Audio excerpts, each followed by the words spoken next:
जय हिंद। हम लोग साहेबगंज चौकीदार का क्लास कर रहे हैं। मैं उपेंद्र झारखंड जीके का फैकल्टी के साथ साथ आपको साहेबगंज का जीके भी पढ़ा रहा हूँ, क्योंकि साहेबगंज जो जीके है वो झारखंड जीके के अंतर्गत ही आता है। तो मैं आपको बहुत अच्छे ढंग से इसको कराऊंगा, एक एक चीज़ और एक एक कंसेप्ट यहाँ पे क्लियर कराऊंगा। इससे पहले का जो 3 लेक्चर है उसको आप नहीं देखे हैं तो डिस्क्रिप्शन में लिंक है, आप जाइए और वहाँ पे जाकर देखिए। और अगर आप हमारे ग्रुप से नहीं जुड़े हुए हैं, चौकीदार के स्पेशल ग्रुप से, तो हमारा जो ऑफिशियल नंबर है 8809474880, तो इस नंबर पे आपको साहेबगंज चौकीदार लिख करके व्हाट्सएप करना, आपको ग्रुप में ऐड कर दिया जाएगा। तो आज के क्लास में बेसिकली हम लोग क्या पढ़ने वाले हैं, प्रशासनिक व्यवस्था पढ़ने वाले हैं।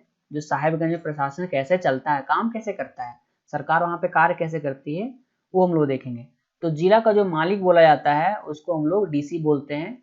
एकदम जो देहाती भाषा बोलते हैं कि ठेठ भाषा में क्या होता है भाई, जिला का मालिक कौन है, वो डीसी है आपका जिला का मालिक। तो उसके बाद साहेबगंज के अधिकारी, उसके अंतर्गत में और वो अधिकारी होंगे जो उनका हेल्प करेंगे। फिर राष्ट्रीय राजमार्ग, 2 राष्ट्रीय राजमार्ग देखेंगे जो इंपॉर्टेंट है वो देखेंगे। सर्किट हाउस देखेंगे, सर्किट हाउस किसको बोलते हैं वो भी देखेंगे। और 2011 का जनगणना का हम लोग स्टार्टिंग कर लेंगे आज ही, क्योंकि जनगणना हम लोग को बहुत सारे फैक्ट्स पढ़ने हैं। और अगर आप एक लेक्चर में हम जनगणना का लेकर के आ जाएं और उसमें सारा फैक्ट को एक टेबल में रख दे तो उसको तो कभी याद होने वाला है नहीं। तो हम लोग क्या करेंगे कि जो जनगणना का जो फैक्ट है उसको 2-2 4-4 पॉइंट करके इसी तरह से हम लोग कंप्लीट करते जाएंगे। तो उसके बाद जब कंप्लीट हो जाएगा तब एक एक्स्ट्रा लेक्चर भी हम बना देंगे। तो उस समय क्या होगा कि जनगणना का पहले ऑलरेडी हम लोग पढ़े रहेंगे और लास्ट में फिर हम लोग एक बार देख लेंगे, तो क्या होगा, सारा का सारा चीज आपका एकदम क्रिस्टल क्लियर हो जाएगा, कोई डाउट नहीं। तो इसके पहले टोटल 4 लेक्चर अपलोड हुए हैं। पहला तो इंट्रोडक्शन था, उसके बाद साहेबगंज का बेसिक इंट्रोडक्शन पढ़े, भौगोलिक परिचय पढ़े, साहेबगंज विधानसभा क्षेत्र, और आज हम लोग पढ़ रहे हैं साहेबगंज के अधिकारी, मतलब साहेबगंज के जितने सारे ऑफिसर्स हैं उसके बारे में हम लोग पढ़ेंगे यहाँ पे, इंपॉर्टेंट वाले।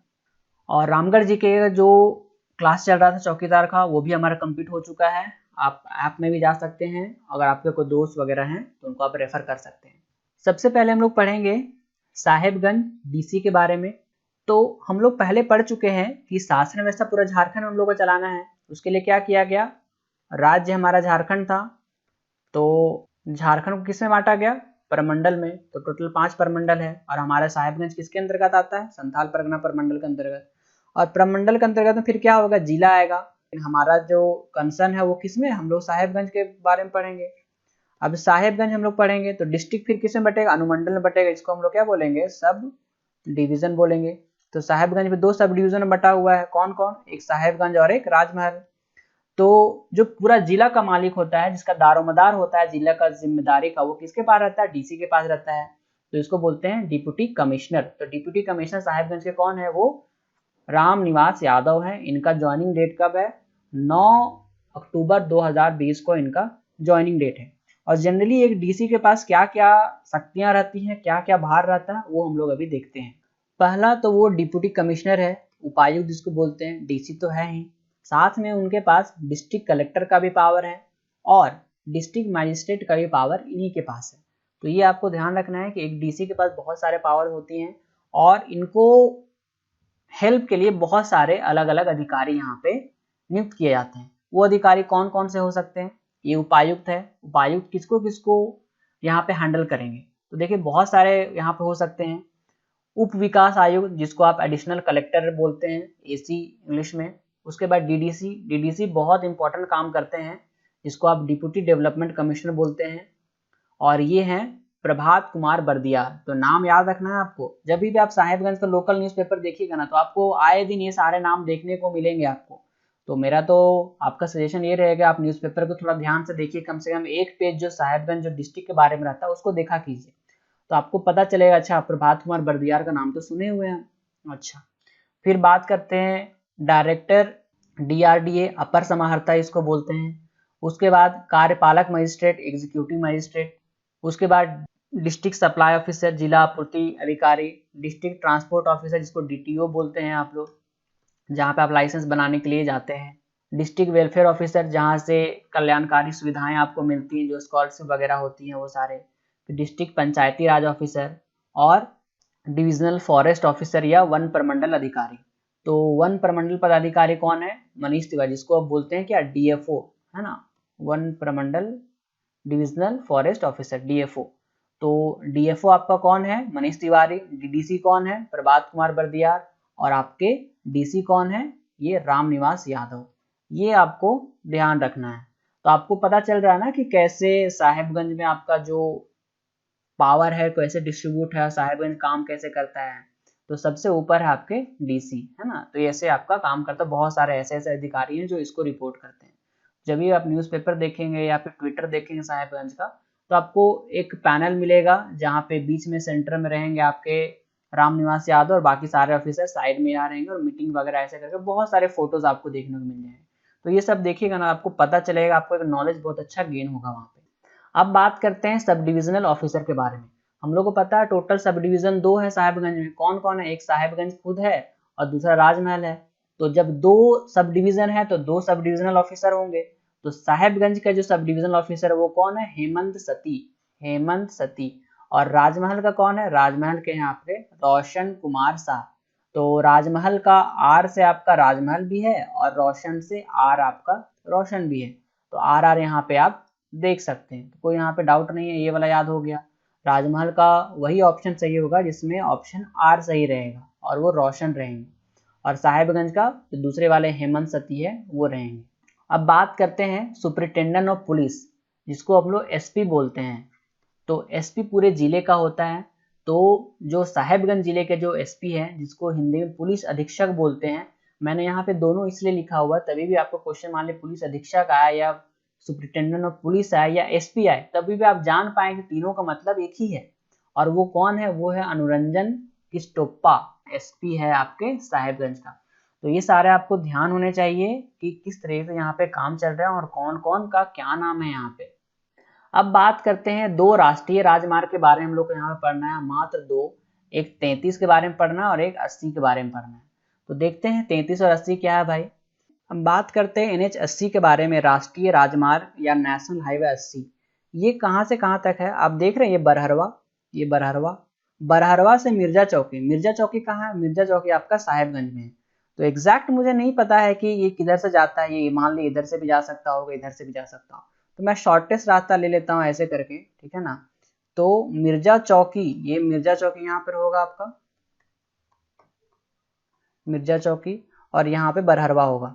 तो बरहरवा से जो साहेबगंज का जो रास्ता है वो नेशनल हाईवे 80 के द्वारा यहाँ पे जुड़ा हुआ है। तो ये आपको ध्यान रखना है कि अगर मान लो क्वेश्चन ऐसा पूछा जाए कि राष्ट्रीय राजमार्ग पूरे साहेबगंज में कितनी है, पहले तो हम लोग बोलेंगे 2 है। कौन कौन है? एक 33 है और एक 80 है।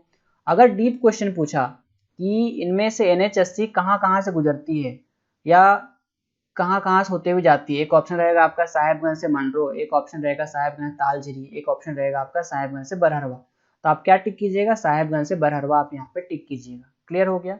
अब दूसरा बहुत इजी है, नेशनल हाईवे 33। ये किसको जोड़ेगा? ये रांची है ना हमारा, ये रांची है। रांची को जोड़ेगा आपका साहेबगंज से। बात खत्म, कोई डाउट नहीं होना चाहिए, क्योंकि राष्ट्रीय राजमार्ग 33 जो है बहुत बड़ा राष्ट्रीय राजमार्ग है, इसलिए राजधानी से जुड़ेगा। ये 33 के द्वारा जुड़ेगा साहेबगंज जिला को। तो ये आपको ध्यान रखना है, जो 80 रहेगा जिला के अंदर रहेगा और 33 रहेगा वो जिला से राजधानी को जोड़ेगा। राजधानी कौन है हमारा? वो रांची है। कोई डाउट नहीं होना चाहिए। अब बात करते हैं सर्किट हाउस के बारे में। सर्किट हाउस किसको बोलते हैं? सर्किट हाउस बेसिकली एक गेस्ट हाउस होता है। गेस्ट हाउस होता है किसके लिए? जो सरकारी कर्मचारी जो होते हैं ना, वो वहां पे रहेंगे। कहीं आए गए तो जिला में मान ले कहीं से कोई आ रहे हैं बाहर से, कोई दूसरे जिला के, मान लिए कि डीसी ही आ रहे हैं, या फिर मान लिए कि आपका जो गवर्नर है, गवर्नर ही यहाँ विजिट करने के लिए आ रहे हैं, तो वो कहाँ पे रहेंगे? वो कहाँ पे रहेंगे? सर्किट हाउस में रहेंगे। तो सर्किट हाउस बेसिकली आपका गेस्ट हाउस रहता है सरकारी अधिकारियों का। तो वो कहाँ पर है? दक्षिण पूर्व में Sahebganj railway station collectorate building के दक्षिणी छोर साहेबगंज में स्थित है। तो आप साहेबगंज ध्यान रखिएगा, उतना काफी रहेगा। अब बात करते हैं कुछ जनरल हेल्पलाइन के बारे में। तो ये जनरल हेल्पलाइन सबके लिए ही इस्तेमाल होता है, ऐसा नहीं कि सिर्फ साहेबगंज के लिए ये है, ये पूरे झारखंड के लिए इस्तेमाल होता है। तो आपको भी इसको ध्यान रखना है। तो 100 तो पुलिस वाला कोई दिक्कत नहीं है, सबको ही जानते हैं। 100 पुलिस से ध्यान रख लेना आपको। उसके बाद एक बढ़ा दीजिएगा तो ये आ जाए आपका फायर में, मतलब फायर ब्रिगेड आ जाएगा। अगर 101 दबाइएगा तो इमरजेंसी में मान लिया आग आपके आसपास में कहीं लग गया है, तो आपको जानकारी होना चाहिए कि फलना जगह में क्या होना चाहिए, मान लीजिए कोई पुलिस दंगा हो गया, तब तुरंत पुलिस को फोन लगाए। कैसे पुलिस को फोन लगाइएगा, 100 नंबर डायल कीजिएगा, आपका लोकल पुलिस स्टेशन फोन लग जाएगा। अगर आप 101 दबाइएगा तो जहाँ पे आग लगेगा, आग लगा रहेगा, फायर ब्रिगेड में वहां पे चला जाएगा, आप बोलिए फलना फलना जगह आग लग गया है। जब भी एक इमरजेंसी आ गया तो आप 102 नंबर फोन कीजिए। मान लीजिए कहीं एक्सीडेंट हो गया रोड में, लेकिन आप उसको हेल्प करना चाहते हैं तो 102 नंबर फोन करके एम्बुलेंस को बुला दीजिए। अभी तो 108 वाला भी निकल गया ना हमारे झारखंड में, जो पूरा का पूरा झारखंड में चलते रहते हैं। 108 नंबर में फोन कीजिएगा तो एक्सीडेंटल केस वाले जो एम्बुलेंस है वो घूमते रहेंगे, वो आ जाके ले जाएंगे। फिर रेलवे इंक्वायरी आपको कुछ करना है तो आप उसके लिए 139 दिया कीजिएगा। फिर CM helpline, chief minister helpline में आपको कुछ कॉल करना है, कुछ बात करनी है तो आप 181 में बात कीजिए, या उनका ऑलरेडी नंबर भी यहाँ पे दिया गया 065 उसके बाद चाइल्ड हेल्पलाइन 1098 में आप फोन कर सकते हैं। कुछ भी बच्चे के लिए आपको लग रहा है कि हैरासमेंट हो रहा है, कुछ भी हो रहा है, तो आप 1098 में चाइल्ड हेल्पलाइन में कॉल कर सकते हैं। तो ये एक नागरिक होने के नाते आपको ये जानकारी होनी ही चाहिए चीजें, और बाकी एग्जाम में भी पूछा जा सकता है, इसलिए मैंने इसको भी इंक्लूड कर दिया, क्योंकि कंपटीशन आज के ज़माने में इतना है कि कोई भी क्वेश्चन को यहाँ पे छोड़ के नहीं जाया जा सकता है। ठीक है कि नहीं। चलिए अब बात करते हैं 2000 जनगणना का। हम लोग एक एक दो पॉइंट स्टार्ट करते जाएंगे ताकि आपको अंत में आपको दिक्कत ना हो पढ़ने में। तो सबसे पहले बात करते हैं कि 2011 की जनगणना। हमेशा जो जनगणना होता है हमेशा 10 साल में होता है, तो 2021 का हमारे पास अभी तक डेटा नहीं आया है। जब भी डेटा आएगा तो 2011 की जनगणना को हम लोग नहीं पढ़ेंगे, लेकिन हमारे पास अभी सरकार ने 2021 का डेटा रिलीज नहीं किया तो हम लोग 2011 का ही जनगणना पढ़ेंगे। तो 2011 की जनगणना के अनुसार से पूरे जो साहेबगंज जिला है, ये पूरा साहेबगंज जिला है, उसमें से हम लोग को देखना है एसटी का परसेंटेज कितना है और एससी का कितना है। एसटी को हम लोग बोलते हैं शेड्यूल्ड ट्राइब। शेड्यूल्ड ट्राइब मतलब अनुसूचित जनजाति, अनुसूचित जनजाति ये वाला। अब बात करते हैं एससी का। एससी को बोलते हैं हम लोग शेड्यूल्ड कास्ट। शेड्यूल्ड कास्ट मतलब अनुसूचित जाति। तो मैं पहले कंफ्यूज रहता था इसमें कि शेड्यूल्ड ट्राइब, शेड्यूल्ड कास्ट ये क्या होता है भाई। तो बस एक चीज ध्यान रखिए, शेड्यूल तो दोनों में कॉमन है। तो कास्ट मतलब तो आप नॉर्मल जानते हैं जाति, तो शेड्यूल मतलब हो गया अनुसूचित और कास्ट मतलब हो गया आपका जाति। तो अनुसूचित जनजाति और ट्राइब मतलब अनुसूचित जनजाति, कोई कंफ्यूजन नहीं होगा। अब बात करते हैं कि दोनों में से एसटी और एससी में से जनसंख्या सबसे ज्यादा किसका है। तो आप देखिए साहेबगंज जिला में जो अनुसूचित जाति है, अनुसूचित जनजाति मतलब कास्ट ऐड होगा, मतलब ये एससी के बारे में बात हो रहा है। एससी आपका 6.29% है और अनुसूचित जनजाति मतलब क्या होगा, एसटी काउंट होगा। तो एसटी कितना है यहाँ पे 26.8%। तो कभी भी क्वेश्चन पूछे कि साहेबगंज जिला में एसटी और एससी की जनसंख्या में सबसे ज्यादा जनसंख्या कितनी है या किसकी है, तो आप बोलेंगे अनुसूचित जनजाति की है। या ऐसे पूछ दिया जाए कि 1/4 से जनसंख्या सबसे ज्यादा किसकी है, तो आप बोलेंगे एसटी की है, वो है 26.8%। 26.8% मतलब क्या होगा, मान लीजिए कि ये 100% है, तो अगर इसको 4 भाग में बांटते हैं ऐसे करके तो ये तो हो गया 25%। इससे थोड़ा सा और ज्यादा, इतना है आपका क्या, इतना है आपका एसटी पॉपुलेशन है पूरे साहेबगंज में, काफी ज्यादा है। तो ध्यान रखना आपको इस चीज को। और बात करते हैं दूसरा फैक्ट के बारे में, बीपीएल परिवारों की संख्या। बीपीएल मतलब क्या हो गया आपका, बीपीएल, बी का मतलब हो गया आपका बिलो, पी मतलब हो गया आपका पॉवर्टी और एल मतलब हो गया आपका लाइन। मतलब गरीबी रेखा से कितने प्रतिशत लोग उसके अंतर्गत आते हैं, जो 86% लोग गरीबी रेखा के नीचे आते हैं। मतलब अगर 100 जन है तो 100 जन में 86 लोग जो लोग हैं ना वो गरीब परिवार को तबके से आते हैं, और सबका यहाँ पे बीपीएल है, मतलब बीपीएल नंबर है, उनको राशन मिलता होगा यहाँ पे प्रॉपर खाने पीने के लिए, क्योंकि वो गरीब है ना, इसलिए।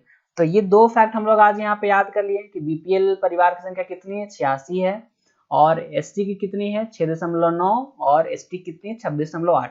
इसी तरह कर करके हम लोग 2-2, 3-3 फैक्ट हम लोग पढ़ते रहेंगे अंत तक। और लास्ट में क्या कराऊंगा, जितने भी सारा फैक्ट रहेगा सबको एक लेक्चर में मैं कर दूंगा, ताकि आपको एक बार में आपको बर्डन ना पड़े, ठीक है ना। तो चलिए मिलते हैं नेक्स्ट लेक्चर में। और अगर आप लोग में से कोई भी जेएसएससी जीपीएससी की तैयारी कर रहे हैं, आपके भाई बंधु, तो आप उनको रिकमेंड करें। और अगर आपको क्लासेस अच्छी लगती हैं तो, और हमारे पढ़ाने का तरीका अच्छा लगता है तो, बाकी साहेबगंज चौकीदार के ग्रुप में आप जुड़िए। इस नंबर में आपको लिखना है साहेबगंज चौकीदार, तो आपको ग्रुप में ऐड कर दिया जाएगा प्रीमियम ग्रुप में, ठीक है ना। तो चलिए मिलते हैं नेक्स्ट लेक्चर में, तब तक के लिए धन्यवाद, ऑल द बेस्ट।